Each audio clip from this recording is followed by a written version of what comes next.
You're listening to the Spark Radio Network, Internet radio like you've never heard before. Innovation, creativity, and imagination are all said to begin with a spark. So fasten your seatbelt and take the ride of your life and listen for the spark. You are listening to KLRN Radio, where liberty and reason still reign.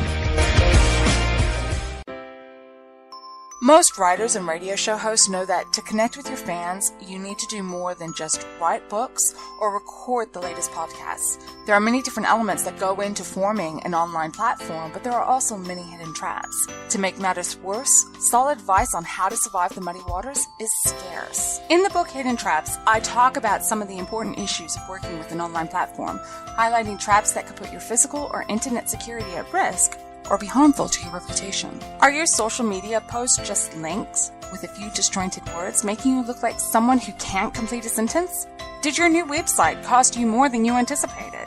Are you leaking your personal contact details across the web without even knowing it? Then you need Hidden Traps.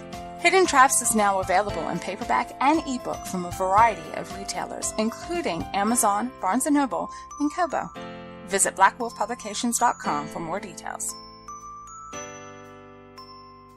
If you're 85 or younger, would you like peace of mind and comfort for your family? We're Final Expense Direct with an urgent message for you. The average funeral today costs over $8,000, but the most you'll get from government benefits is $255. How will your family pay the difference? We can help. Our senior plans start as low as just $1 a day and pay up to $30,000 for a funeral and other final expenses. Peace of mind is easy. There's no medical exam. You'll have lifetime coverage, and your plan can't be canceled as long as you pay your premiums. Call now for free information about our senior plans. Answer a few simple questions and receive approval right on the phone. Plus, call right now and we'll give you a discount prescription card for free. Call 800-553-8687. That's 800-553-8687. Again, 800-553-8687. KLRN Radio has advertising rates available. We have rates to fit almost any budget. Contact us at advertising@klrnradio.com.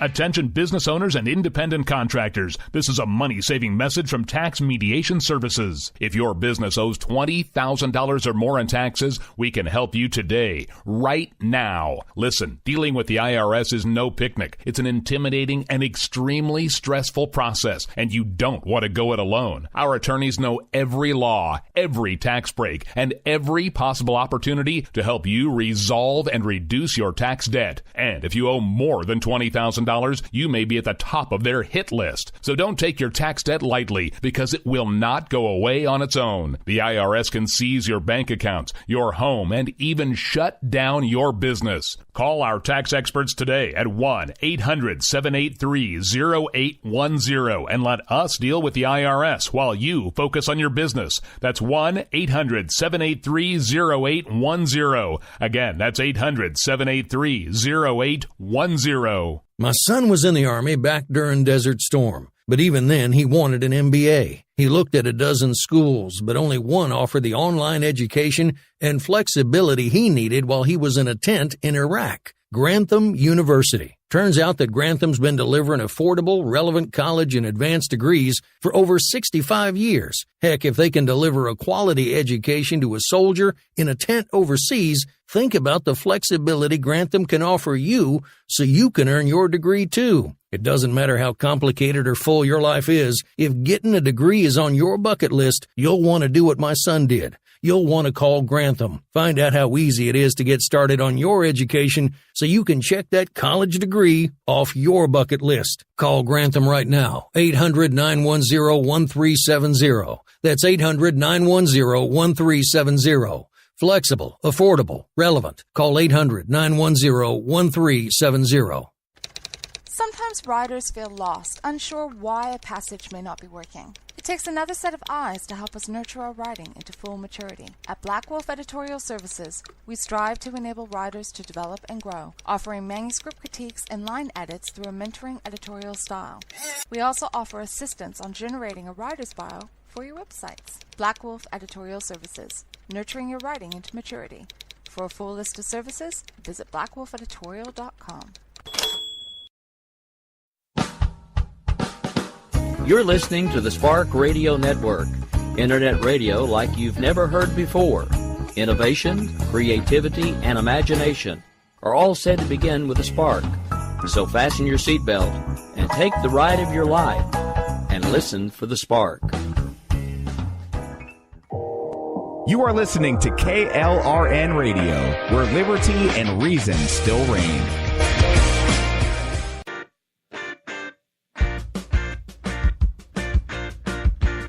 My name is Jessie, and I'm proud of the life I have, surrounded by military and aware just how big the world really is.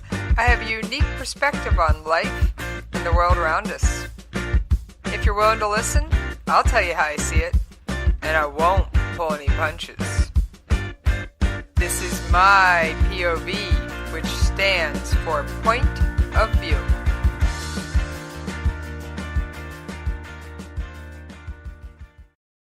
Alright, how's everybody doing out there tonight?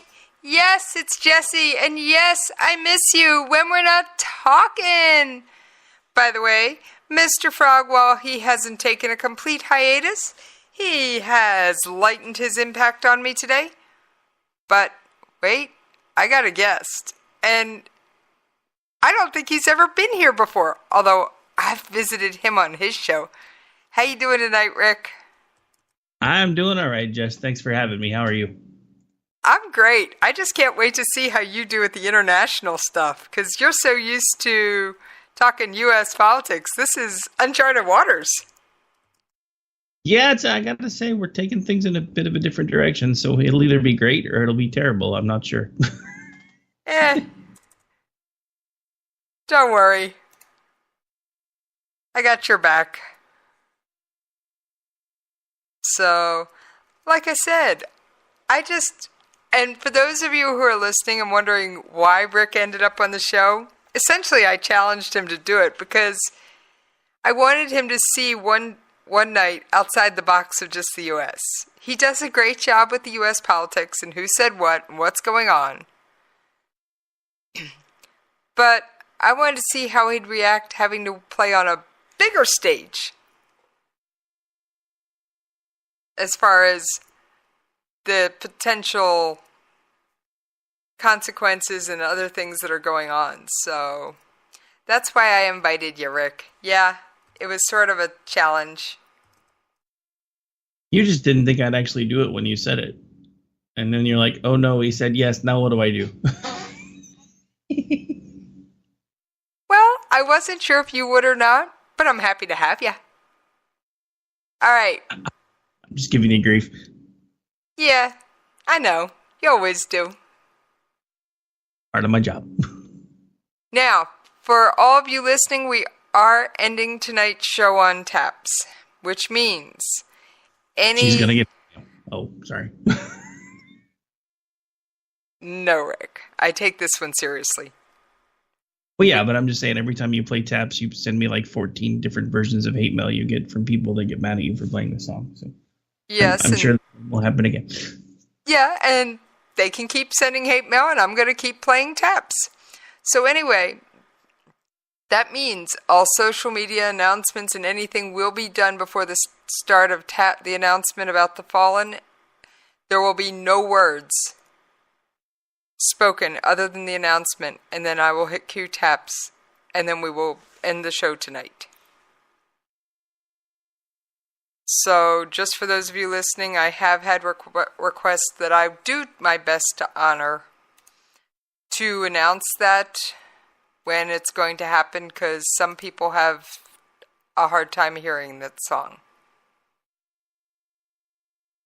And I can completely understand that.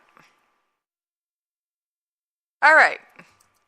So, Rick, I think the biggest issue I've Well, there's two big topics on the world stage today. One of them I pretty well covered Thursday, and that's KJU and Trump, Kim Jong-un.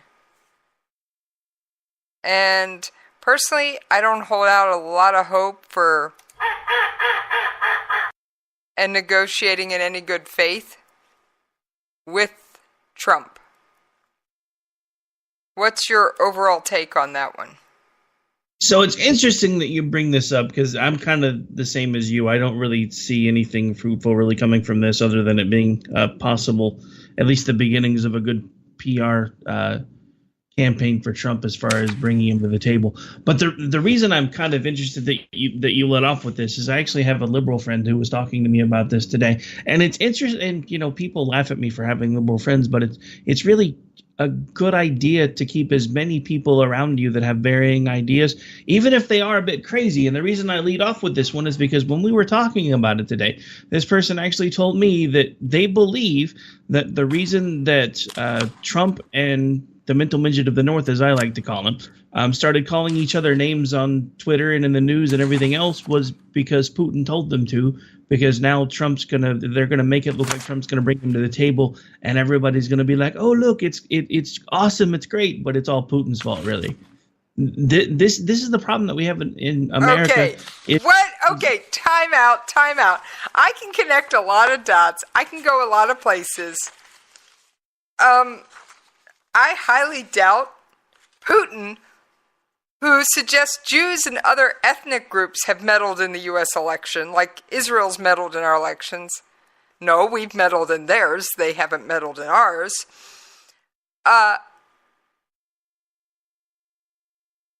Really? And Putin, who supports North Korea. Yes, Russia is North Korea's second internet service provider to China. So if China ever flips the switch and cuts them off, they've still got internet. I mean, they only have 27 IP addresses anyway in the country. Well, that's because those are the only 27 homes with power. Not far from the truth, Rick. You have to be one of the Pyongyang pampered pooches. Now, all citizens are granted electricity one day a year. That's only so they can bathe with warm water once a year. Not far from the truth either on that one. It's the founder, Kim Il-sung's birthday, the great leader's birthday. So on the great leader's birthday, everybody gets access to electricity. The rest of the year, it's only if you're the elite. But yeah, let's keep talking about how great communism and socialism are here in this country. Yeah, not so much. Now, since you brought up Russia, Russia is really the topic for tonight's show. Now, just to remind my listeners and to make sure everybody's on the same page, there was the UK, as have a number of other Western nations, have taken in former Russian and Soviet spies. And Litvinenko was the most famous one, and he was poisoned with polonium back in 2006. And the case was proved in a UK court that the Russians did it. So I'm not just blowing smoke. Now, it took this man 22 days to die. Skripal, the current person in the hospital, was poisoned with a nerve agent, he and his daughter. There at one point were 19 people in the hospital. 3 of them are still there. And one was the police officer that first responded. Now, first of all, that police officer did nothing to Russia.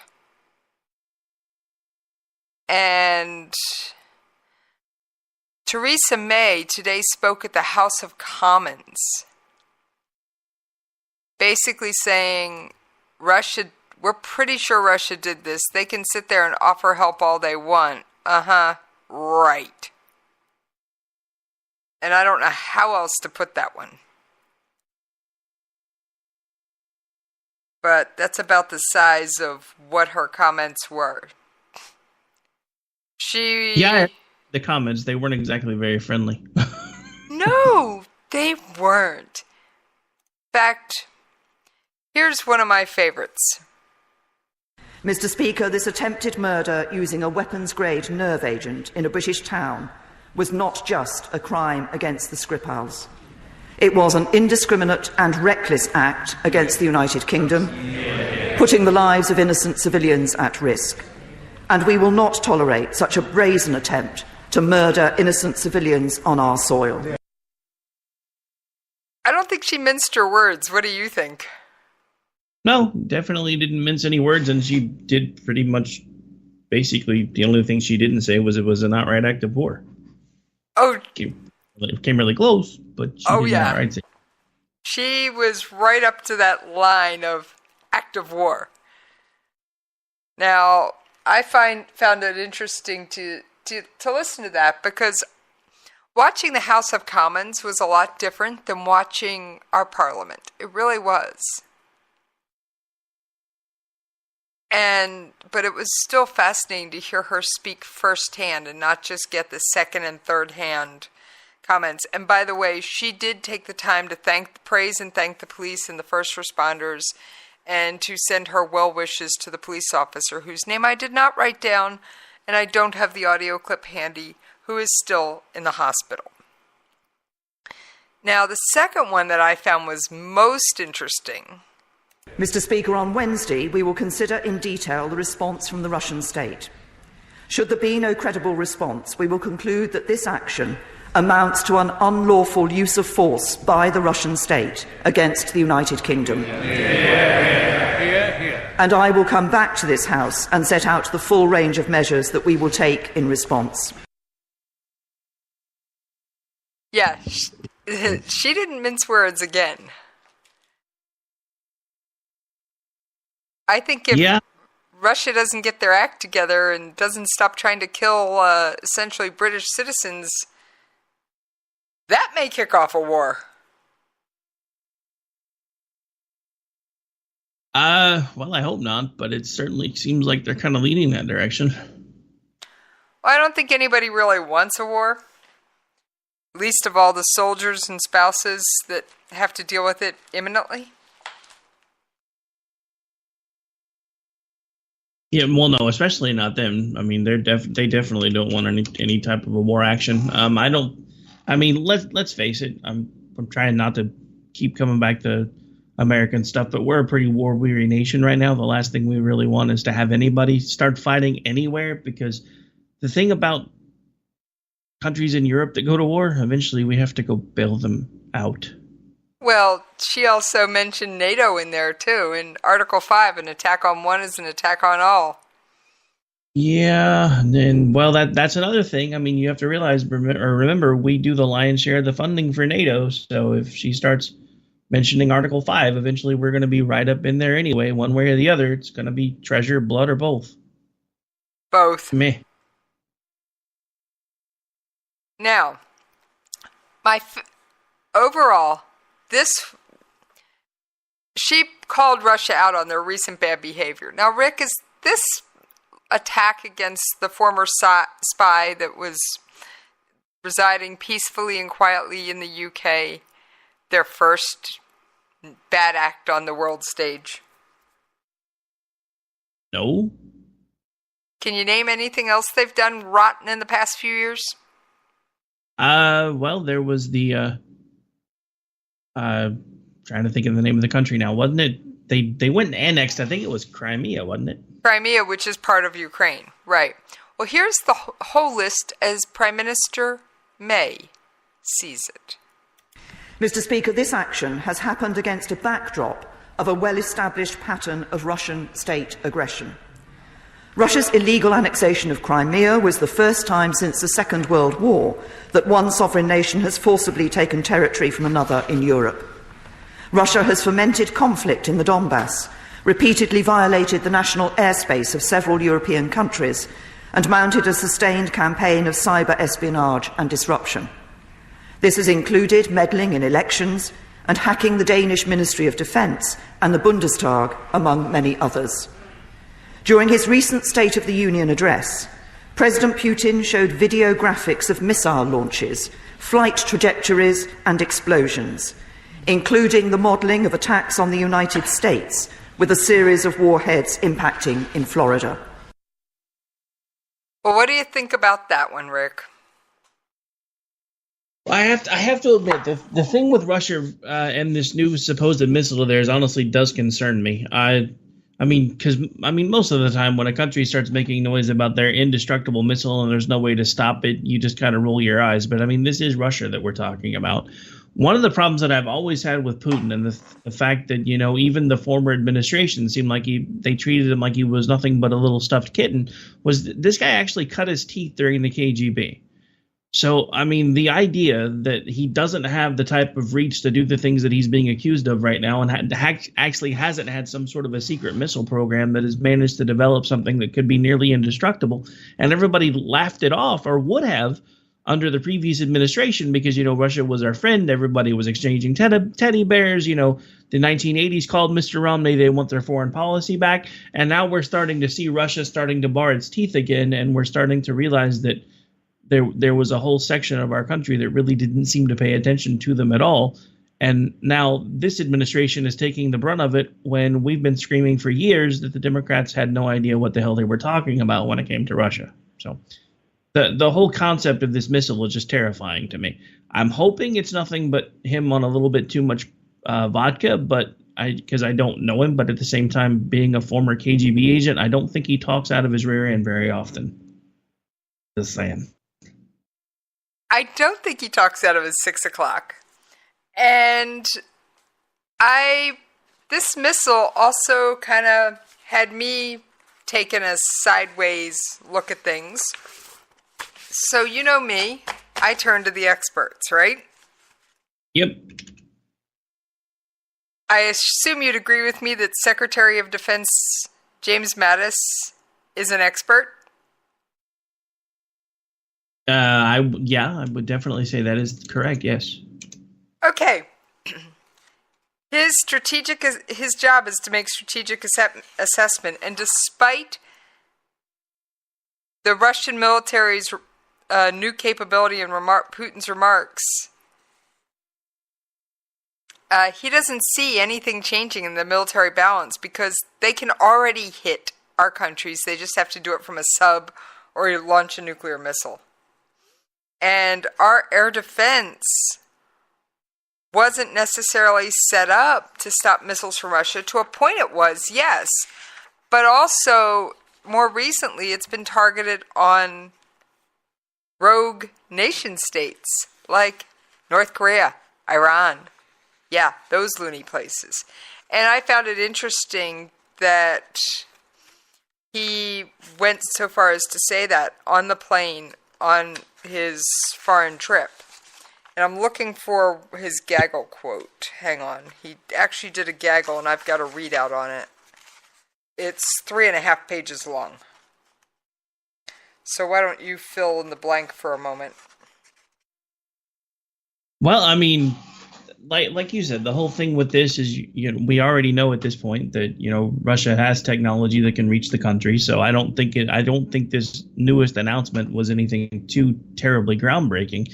It's just the simple fact of the matter is there seems to be a drastic shift in the way the countries are relating to each other, which also brings up the point, you know, if Donald Trump is such a puppet of Putin, why the cold shoulder all of a sudden? Why is he suddenly talking about, well, I can basically hit you guys anywhere I want, anytime I want because of this new nifty missile?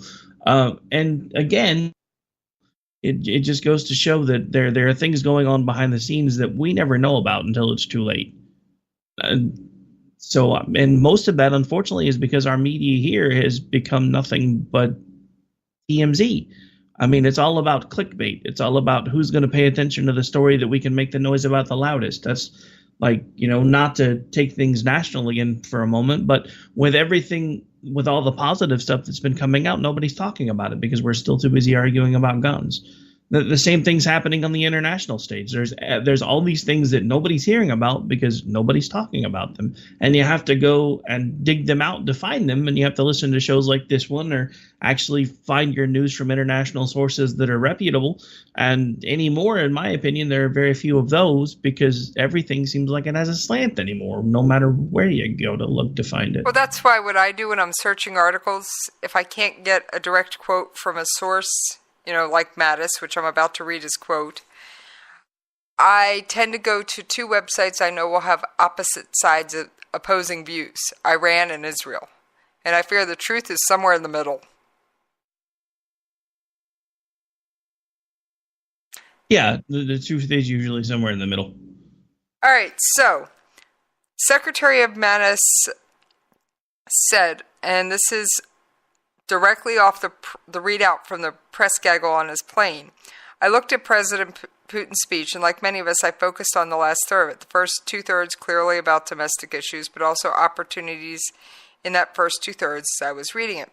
And I tried to forget that I knew what the last third was about, that you would actually see opportunities there to reduce tensions between NATO countries. The Western countries and the nations want to live by international law. And he said that the last third was what he would call disappointing. We can dismiss some of this as election rhetoric on the eve of an election with that sort of thing, but I also went through and looked at the clips of what he showed on the videos and all. I get paid to make strategic assessments, and I would tell you that I saw no change to Russian military capability. Each of these systems he's talking about are still years away.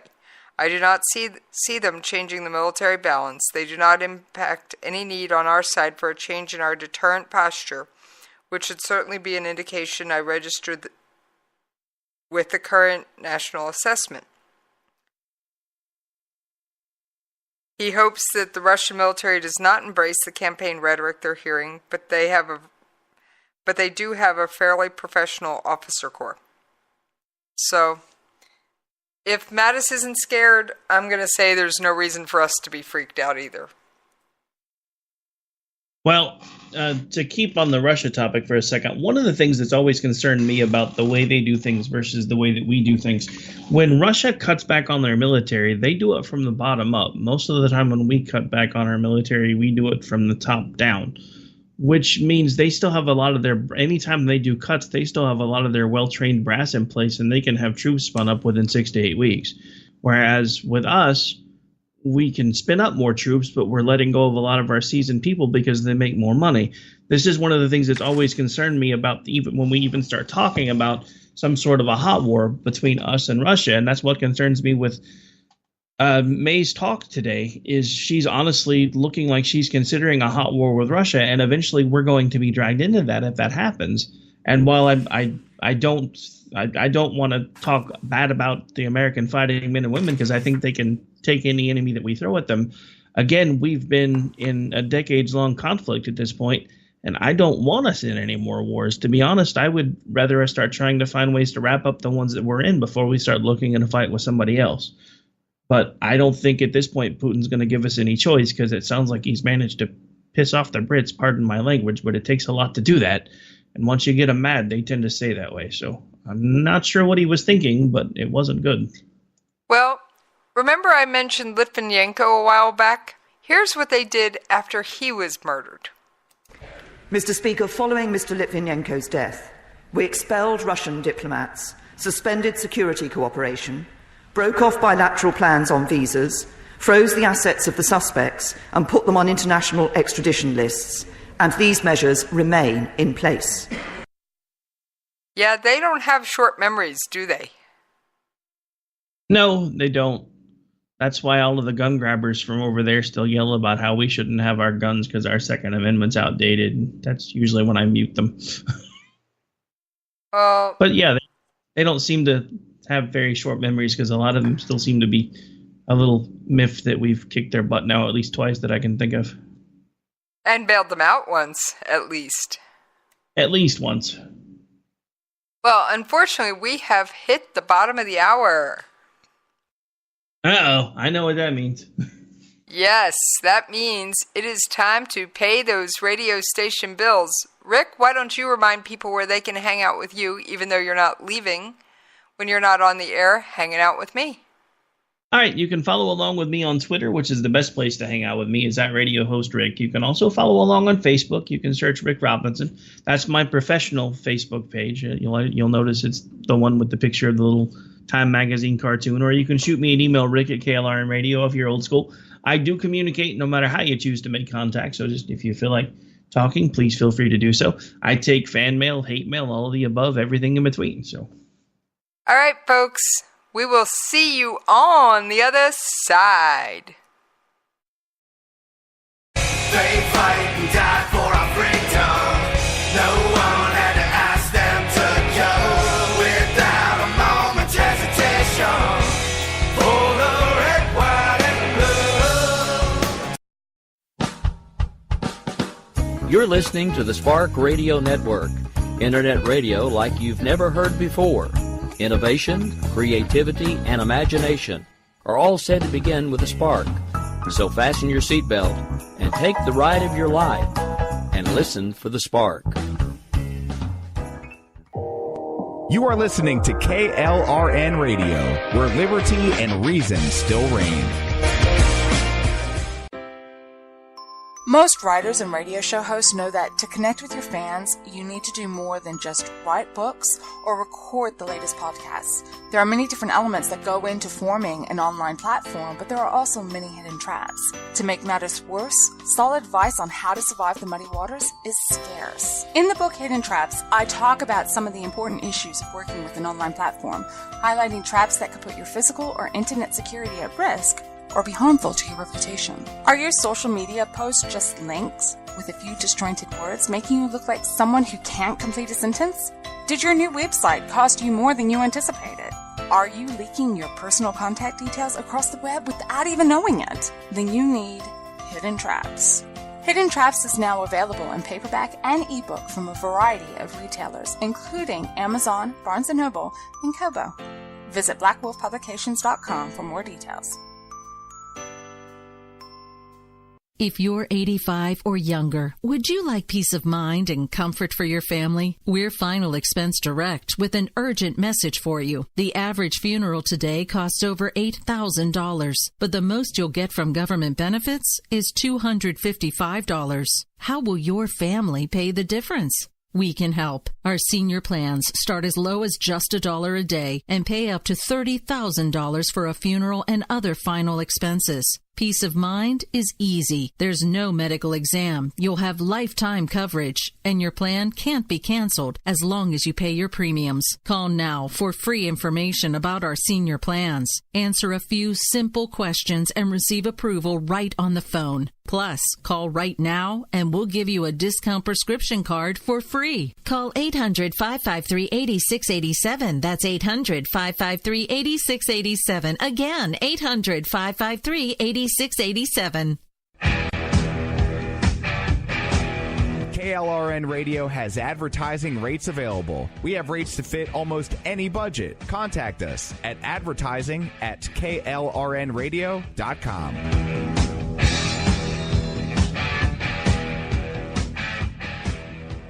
Attention business owners and independent contractors. This is a money-saving message from Tax Mediation Services. If your business owes $20,000 or more in taxes, we can help you today, right now. Listen, dealing with the IRS is no picnic. It's an intimidating and extremely stressful process, and you don't want to go it alone. Our attorneys know every law, every tax break, and every possible opportunity to help you resolve and reduce your tax debt. And if you owe more than $20,000, you may be at the top of their hit list. So don't take your tax debt lightly, because it will not go away on its own. The IRS can seize your bank accounts, your home, and even shut down your business. Call our tax experts today at 1-800-783-0810 and let us deal with the IRS while you focus on your business. That's 1-800-783-0810. Again, that's 800-783-0810. My son was in the Army back during Desert Storm, but even then he wanted an MBA.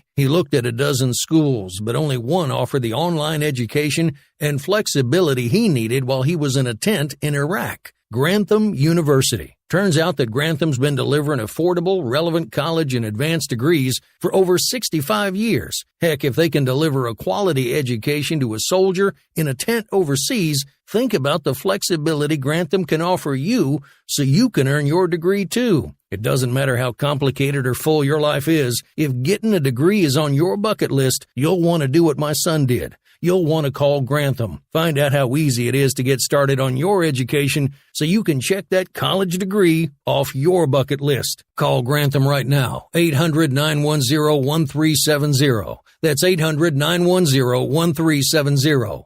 Flexible, affordable, relevant. Call 800-910-1370.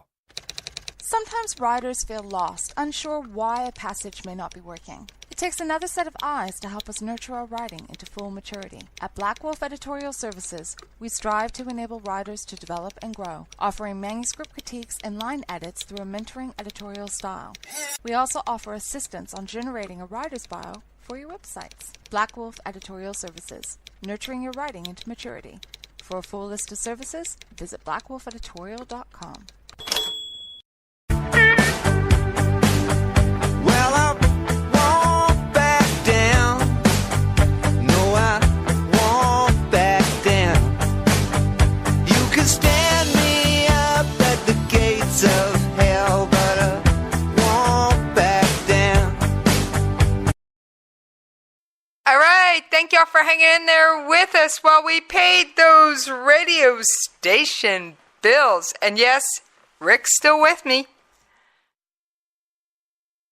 New phone, who this? No, I'm just playing. Yeah, I'm still here. Anyway.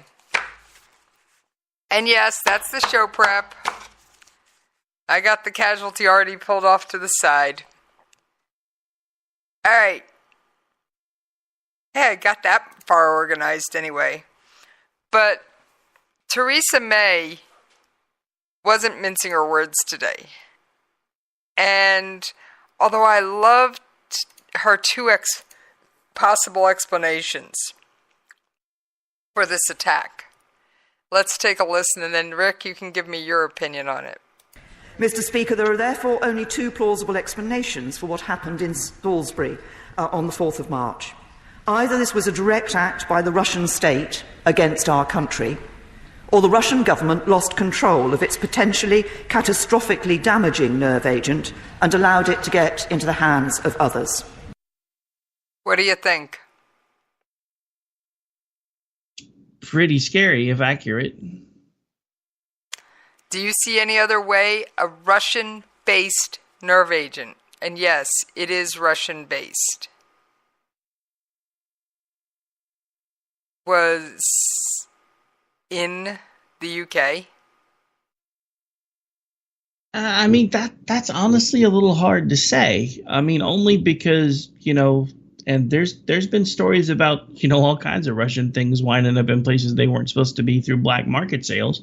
So, I mean, is it possible that it was done indirectly through some form of a black market sale? Possibly. Is it also possible that it was always set up because Russia wanted to poison people? Yeah, this is Russia we're talking about. I mean, honestly, the problem with Russia is each explanation is just as plausible, because you're talking about an entire group that basically acts as a rogue nation whenever they want to. So, I mean, you can't really look at it logically, because their logic isn't the same as ours. It's one of the same things when I start talking to people, the little bit that I talk to them about international things when it comes to the Islamic nations, etc. We can't place Western values on those type of countries because they don't hold the same value systems that we do.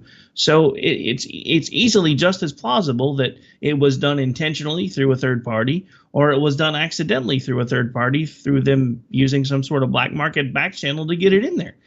Either way, it was still ultimately most likely a Russian chemical that caused the issue. So no matter how, whether it was done intentionally or unintentionally, it's still ultimately their fault, because they're the ones that should have been controlling the chemicals to begin with. I agree. Now, here's one other clip, and then I will leave you with a very brief clip. We have 2 more clips. This afternoon, my Right Honourable friend, the Foreign Secretary, has summoned the Russian ambassador to the Foreign and Commonwealth Office and asked him to explain which of these 2 possibilities it is, and therefore to account for how this Russian-produced nerve agent could have been deployed in Salisbury against Mr. Skripal and his daughter. My Right Honourable friend has stated to the ambassador that the Russian Federation must immediately provide full and complete disclosure of the Novichok programme to the Organisation for the Prohibition of Chemical Weapons, and he has requested the Russian government's response by the end of tomorrow. So she's another one who's not backing down. Now, my last quote before I give Rick a chance to respond and I state my response. We must now stand ready to take much more extensive measures. So, Rick, where do you think this disaster is going? Well, if we don't get some sort of a backpedaling from Russia, I really think we might be looking at the beginnings of a spin-up of a hot war, unfortunately. Unfortunately, I see it just the way you do. It's another hot war potentially looming. Now, she seems to be laying the groundwork for anything. But what I was wondering, and here's where I'm going to bring the U.S. into it, do you think she's pulling a Trump, throwing out more bluster and hoping that her stepping back from the brink of potential war would be seen as a positive deal versus a negative one? You know, I hadn't thought about that until you bring it up, but I mean, you have to think at this point that people from other countries are starting to see how successfully that really is working for him. As much as I hate his bluster, I mean, I've never been a huge fan of it. I don't like the fact that he seems to speak without a filter, unless there's a teleprompter in front of him, as long as he can stay on script. But I mean, there are other world leaders that are starting to see how well that's working for him. And I don't know. I mean, this could be her way of trying to trump things up, so to speak, and basically just try to raise the rhetoric enough to make people think that she's willing to go the extra step in hopes that maybe she doesn't have to go the extra step. I mean, that's one slightly positive spin on it. And for once, I actually hope it is more bluster than bite and that they can do something without it escalating into a hot war. Do I think that sometime probably in the near future, if something doesn't change, we're going to wind up being in some form of a hot war with Russia anyway? Probably, but I really don't want to see that happen today or anytime soon, to be quite honest. Well, personally, reading the international tea leaves, Rick, I keep getting a 1930-something German feeling. And that's not a place I'd like to be. Yeah, you'd mentioned that the other night. And now seeing, because, well, honestly, when we were talking about it, though, it seemed like it was in a different context. So I guess I really didn't understand exactly what you were talking about right then. But seeing what we're talking about now, and forgetting to take into account that you do spend most of your time reading international tea leaves, whereas I read national tea leaves, I can kind of see where you're getting that feeling from, because it really does kind of seem like we're headed in that direction. Although I guess it's a little bit different, because for the longest time, you know, Germany was everybody's friend. I mean, they wound up on the cover of Time magazine. Everybody thought Hitler was the greatest thing since sliced bread. So, I mean, I don't know if maybe that was the last 8 years, because that's how everybody was treating Putin up until now. So maybe we're further ahead on the time clock than I was thinking we were.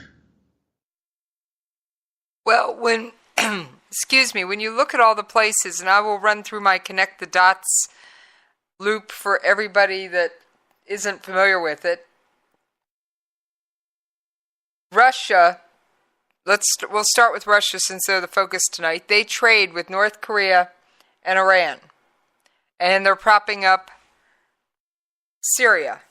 Yeah, this guy. They're propping up Syria. All right. North Korea trades with Russia, Iran, and Syria. And China, of course. China is their big brother. But their second big brother, you know, I call him their cousin, is Russia. because they have given North Korea military aid as far back as the 40s and 50s. Now, then you go on to Iran. Iran is not only building military bases in Yemen and Syria, they're propping up the Houthi rebels, supporting the Houthi rebels who are launching missiles at Riyadh, Saudi Arabia, and Israel. And Iran is flying drones from their newly constructed military bases or under construction military bases in Syria into Israel. We won't even get into the details of Houthis, Hamas, or Hezbollah any further. But there's going to be something somewhere. And I don't want to be right. I don't want to see it coming. But, unfortunately, that seems to be the way they're shaking out. So, Rick, is it going to be a proxy war or a direct conflict? Honestly, I'm not entirely sure. I do, now that you mentioned the proxy war, that seems a little more likely.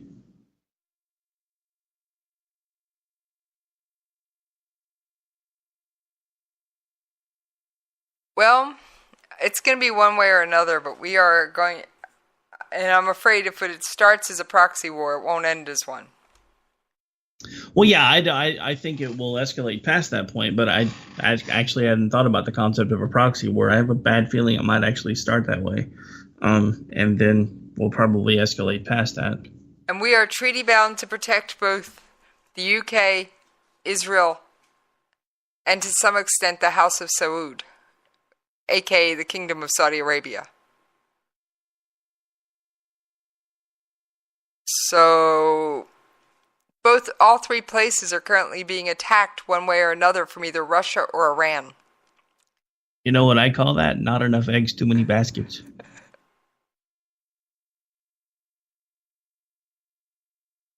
Oh, let's hope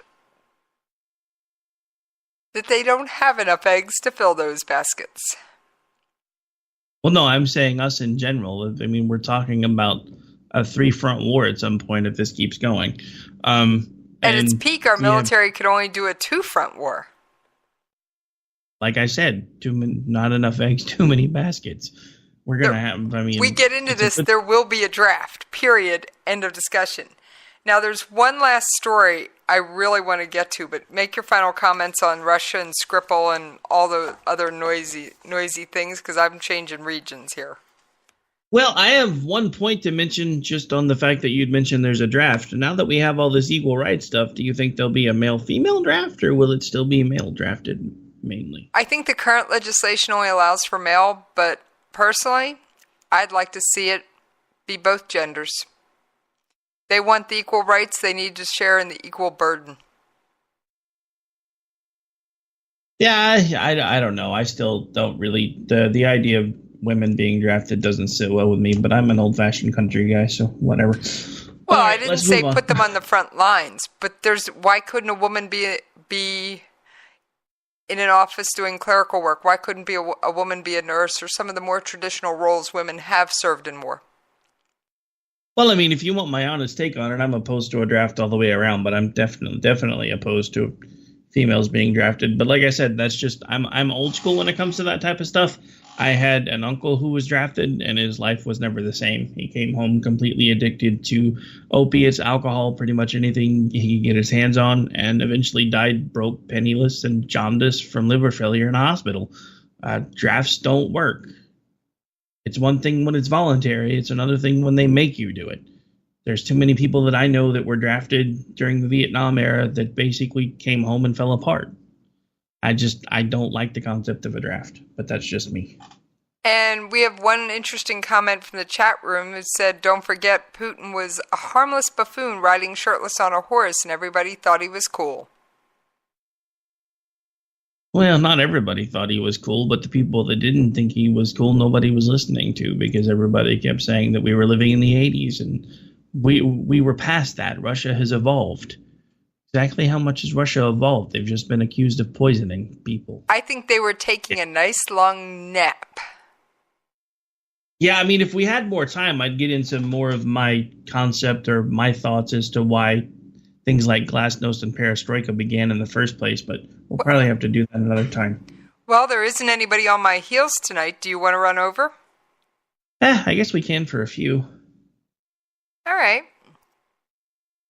So I guess we can talk about that for a minute, and then we can move on to your last topic. But I mean, and I talked about this before on America Off the Rails back when it was first starting. When I used to actually delve into international stuff a little bit until your show came on the scenes, and then I pretty much decided I was going to leave that as mostly your playground because you're more versed in it than I am anyway. But I've had a long-standing thought when it came to Russia, and I'm not alone in this thinking. Now think about this for a second. They were basically bankrupt during the 90s until they decided that they were going to let the West come in. So let's think about this all of a sudden.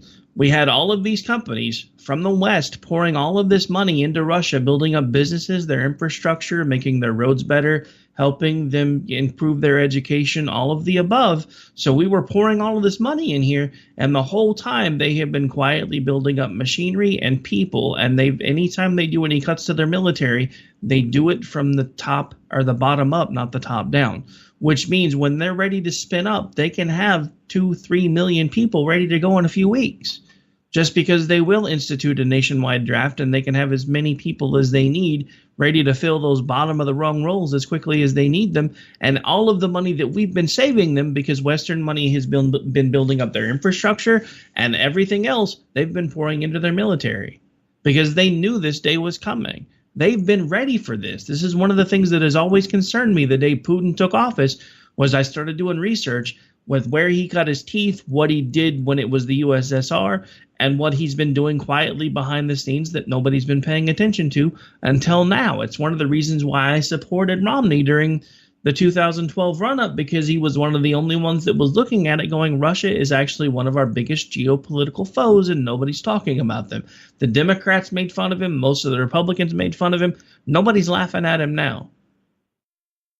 Well, except for maybe about the milk thing. Well, I have to agree. Nobody's laughing at Romney saying Russia's one of our biggest future foes. And I'm going to say our other big future foe is China. Because China is doing a quote-unquote New Silk Road, or their One Belt, One Road project, to basically connect railways with ports and roads all across Asia. And they are pouring money into a very interesting location called Iran. They're building up the Iranian infrastructure and the Iranian ports. Do you think Iran's only going to use it for Chinese purposes?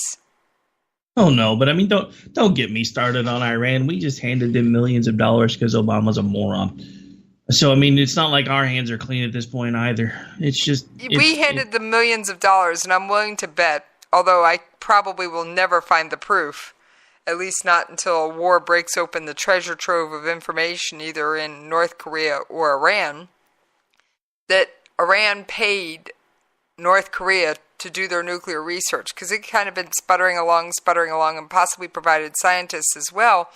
And then all of a sudden, North Korea's development, once Iran signed the deal, took 3 leaps forward. Oh yeah, I'm sure there was a mutual exchange of technology there, one way or the other. And I'm willing to bet cash, too. I think Iran's already written the check for North Korea ICBMs. Wouldn't surprise me, unfortunately. Me either. All right, one more story that could change the way people in this country view the horror and hellhole. Yes, I said it. The horror and nightmare that is Ghouta, Syria. For those of you who are new listeners, Ghouta, Syria is being besieged by Bashar al-Assad. And, well, Russia was supposed to guarantee that Putin got rid of all his chemical weapons. Remember, Russia was the guarantor? Yeah. They're either inept or colluding or something, but they're not doing a good job. Now, the new development on this, as if we needed another crazy development, There is an American family trapped in Ghouta, Syria. Yes, you heard me right. There is an American family trapped in Ghouta. Yes, this is the city that is being bombed with both chemical and traditional weapons at this very moment. And the quote-unquote UN ceasefire, well, it's a ceasefire on paper. And it just flipped across my Twitter feed that Nikki Haley is threatening a military strike if the UN refuses to act against the regime. Wait, hang on. What came across your Twitter feed? Just came across. Hang on, I'm pulling the article.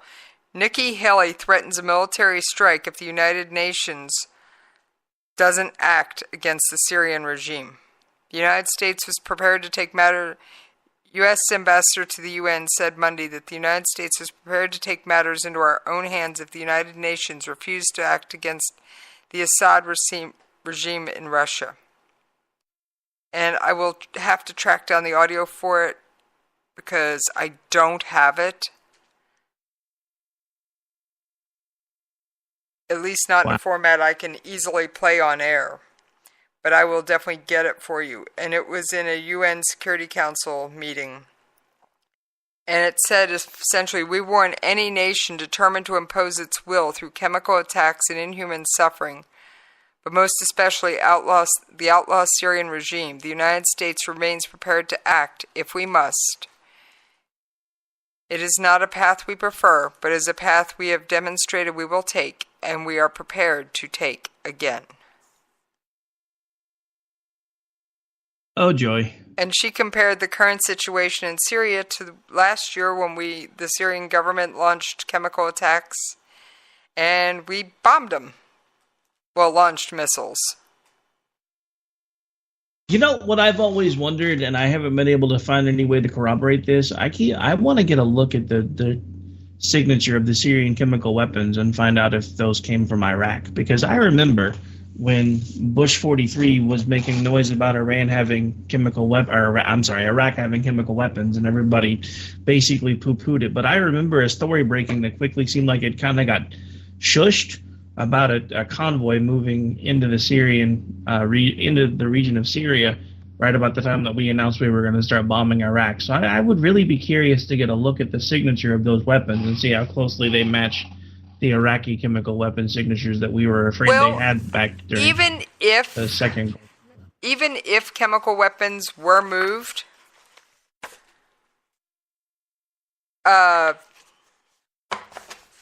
they would have been used by now or produced by the other government. So now I do have another quote from Mattis from his gaggle on his plane. I found this to be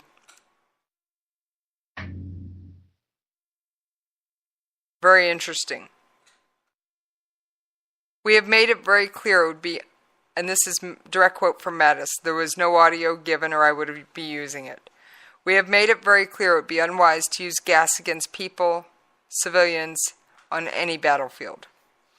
Russia was the framework guarantor that Assad would get rid of all of it. Again, either Russia is incompetent or in cahoots with Assad. There's an awful lot of reports about chlorine gas use or about symptoms that could be resulting from chlorine gas. Now, he did leave a little bit of wiggle room. For any of you who've been near where a high explosive goes off, you know the breathing problem, if it's a real dusty area, that you'll have for a time. We don't have enough evidence right now. I just want to reiterate, it would be very unwise for them to use weaponized gas. And I think President Trump made that very clear early in his administration.